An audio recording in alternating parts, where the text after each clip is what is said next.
सजन फोड़े खजन तोड़ा पायल चुड़िया है देबे और हन फेंक देता खाना खाए देनी जब पुड़िया है।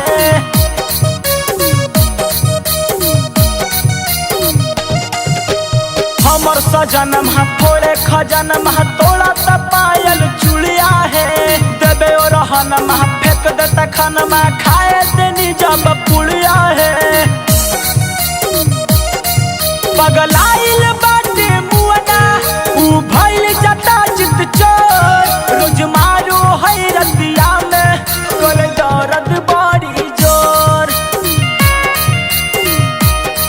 सखी पातर बेलना जैसन हो गई पातर पियवा मोर रोज मारो है रतिया में कर दर्द बड़ी जोर।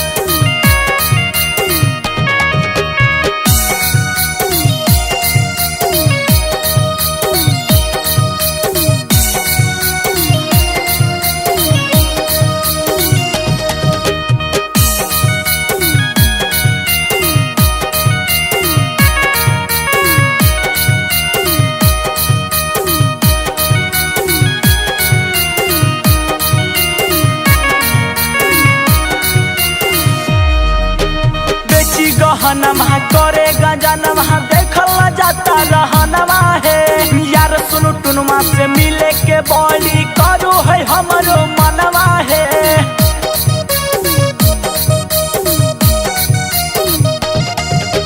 बेची गहनमा करे गंजनमा देखल जाता रहनमा है यार सुनु टुनुमा से